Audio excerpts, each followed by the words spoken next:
Hello and welcome to LFC Focus. It is post-match reaction showtime after Liverpool have just been absolutely walloped by Manchester City at Anfield. It was a second half performance where things just unravelled at an incredibly alarming rate for Liverpool for a multitude of reasons. We'll get into all of them later on in the video. Of course, before that, the first half ended honours even, and I thought that was probably the fairest way for it to go. Of course, we get the slice of luck with Gundogan blazing the ball over the bar, but while both teams carved out the odd half chance here and there, no one ever really had a period of sustained pressure where they were creating multiple chances and where they really looked like they had the opposition, you know, where they wanted them, and therefore no one really deserved to come away with the lead, to come away with a goal from that first half. Like I said, we had chances. Mane obviously heads from a Trent Alexander-Arnold cross that was very well made, very impressive from him, the kind of thing we don't see enough from him recently, which is Trent driving into the box and looking to create chances at close quarters rather than just floating crosses in from miles away. So that was promising. You know, it didn't look like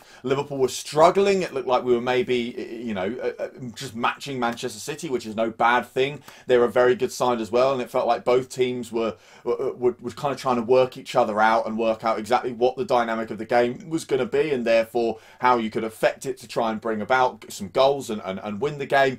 And Manchester City clearly worked that out a lot better than we did, because they come out for that second half and, as I said, things just unravelled in an alarming manner for Liverpool. We'll get onto the goalie later on. There's, of course, plenty to be said about that. But before that even happened, the first goal we concede is just so poor. The way Trent goes, Sterling goes past Trent like he's not even there. Sterling kind of half makes the tackle, just kind of gets near him, sticks a leg out, stops him from cutting inside, but allows him to go to the byline without any resistance whatsoever.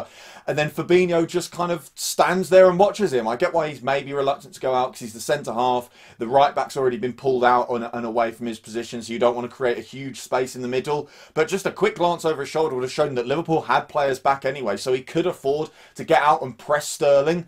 But he doesn't. He just allows him to do his thing. The ball then, I think, gets to Foden. Alisson makes a relatively good save, gets down well. You know, you can't really expect much more from him in that scenario. But our entire defence just stood still. No one's rushing to it. No one's looking to clear the ball away. They just kind of watch it and wait to see what happens. And, of course, what happens is Gundogan flies onto it and makes no mistake this time to put City 1-0 up. And then perhaps the most frustrating thing about the game is Liverpool got back into it after that. I'm not necessarily sure we did deserve to be back in the game. City were a little bit lucky to be in the lead. I think the first goal was one of our own making. We very much allowed them to get into our box and create that threatening situation without them having to do anything incredible or out of this world or anything like that. But we then obviously do get the penalty, whether you think it's a dive or not, from Salah. There is contact there. Normally he doesn't get those, so to be honest, from a Liverpool fan perspective anyway, it's just nice to see Mo Salah get a decision in the penalty area. And it's a fantastic penalty as well, unsavable for the goalkeeper, slams it right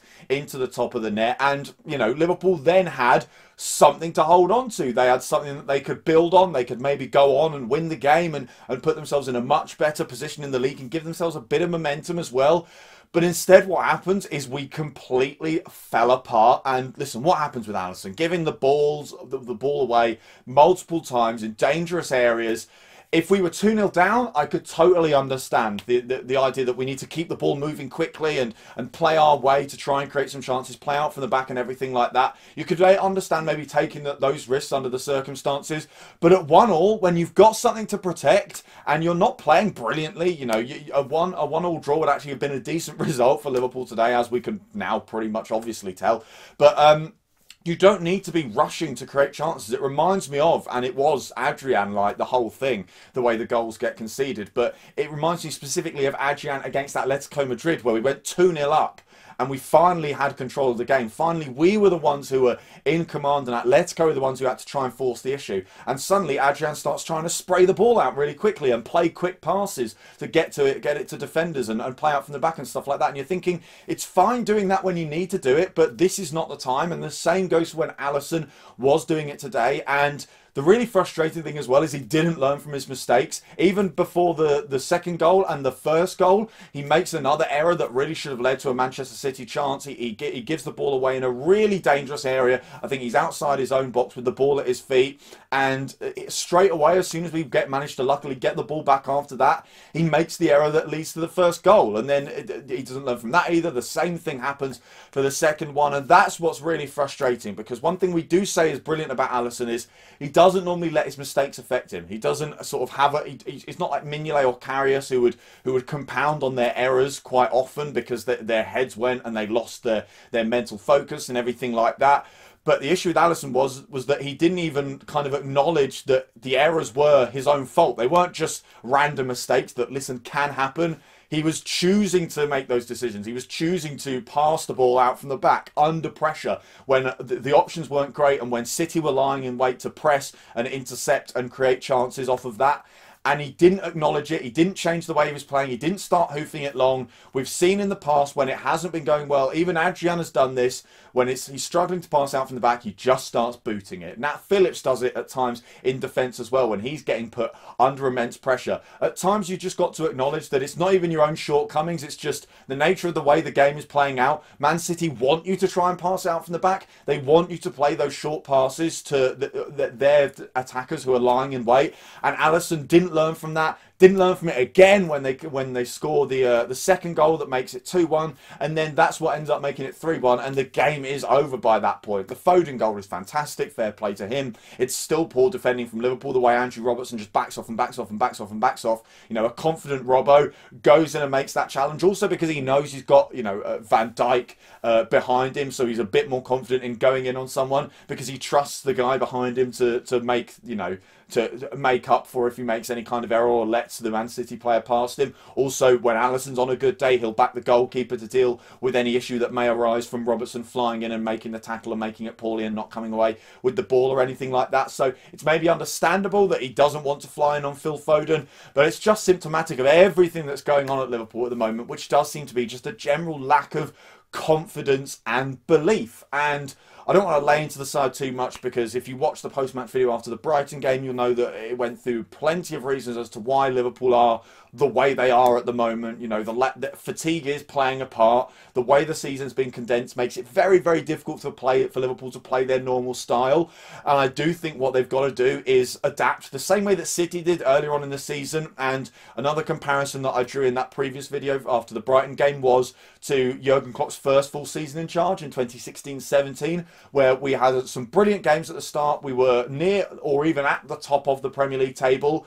But as the season wore on, the players became more and more fatigued. It became more difficult for them to implement the style of the manager. You had key departures like Mane going to AFCON and then being injured later on in the season. And I think we lost Coutinho for a few games in and around those periods as well. So Liverpool have got to acknowledge that they can't play the way that they want to normally play and do what they did in that series, which was in that season even, which was they became a 1-0 team. They ground results out, even when they were playing against teams that were rubbish, like West Brom and everyone like that. They acknowledged that they couldn't blitz the opposition and they would have to take a different route to the 3 points. And Man City have been doing that this season. They did it very well today in terms of sitting off, allowing Liverpool to have a lot of the ball, keep the ball. We discussed this before the game as well, that City's new playing style might actually be very difficult for Liverpool to cause problems against in comparison to their old style of keeping the ball, playing in possession and playing high up the pitch as well, and leaving that high line that could be exploited on the counter-attack and stuff like that.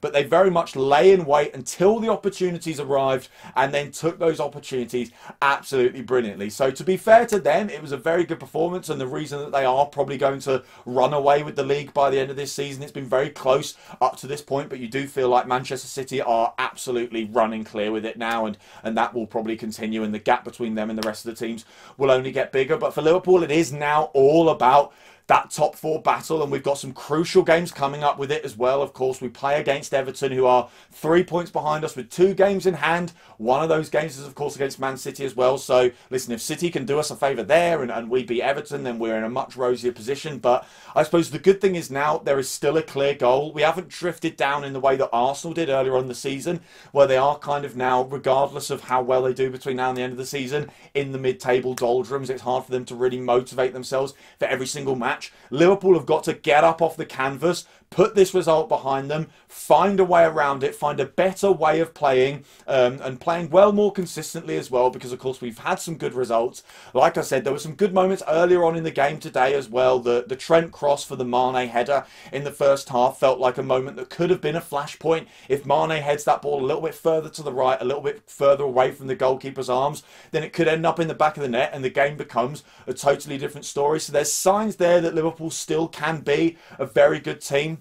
The way they were crossing the ball into the box today in the first half, especially as well, looked more threatening. It was finding the players that it needed to find, rather than just hopeless floated balls that were getting headed away by defenders who could have done it for, you know, every single minute for the rest of the time if they wanted to.